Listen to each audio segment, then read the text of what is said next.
Sufism இந்தியாவில் பரவியதை பற்றி பார்க்குறோம். அரேபியருடைய படையெடுப்பு கிபி 712 சிந்துவின் மீது தாக்கினார்கள்.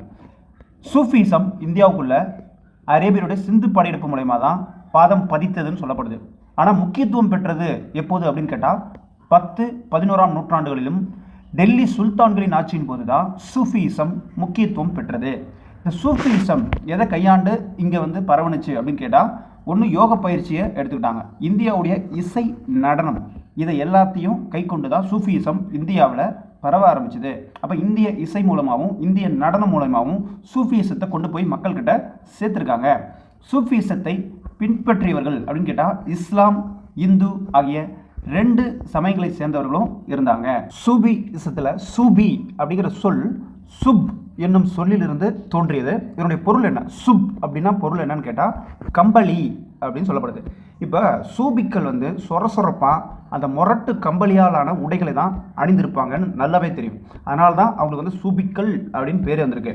சூஃபியிசம்ங்கிறது பேசிக்காக எடுத்துக்கிட்டிங்கன்னா இஸ்லாமியத்தை சேர்ந்ததாக இருந்தாலும் அதன் மீது இந்துக்களும் சரி பௌத்த சமயத்தை சேர்ந்த மகாயான பிரிவு, இதை முக்கியமாக நோட் பண்ணுங்கள், பௌத்த சமயத்தை சேர்ந்த மகாயான சமய கருத்துக்களும் அந்த சூஃபியிசத்தில் இடம்பெற்று இருக்குன்னு சொல்கிறாங்க.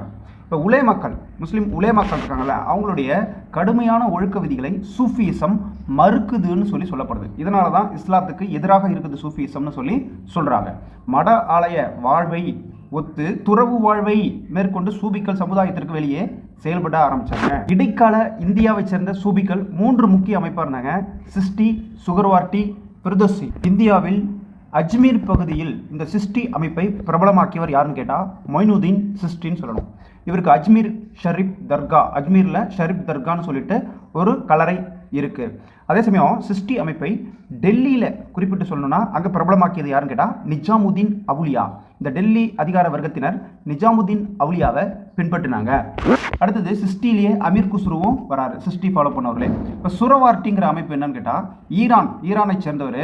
அவர் அப்துல் வகீத் அபு, அவர் தான் சுரவார்டி பிரிவை உருவாக்கியிருக்கிறார். இப்போ 3வது பிரதூசி அமைப்பு எடுத்துக்கிட்டா சுரவார்டியினுடைய ஒரு கிளைப்பிரிவு. இந்த பிரதூசிங்கிறது பீகாரில் மட்டுமே செயல்பட்டது.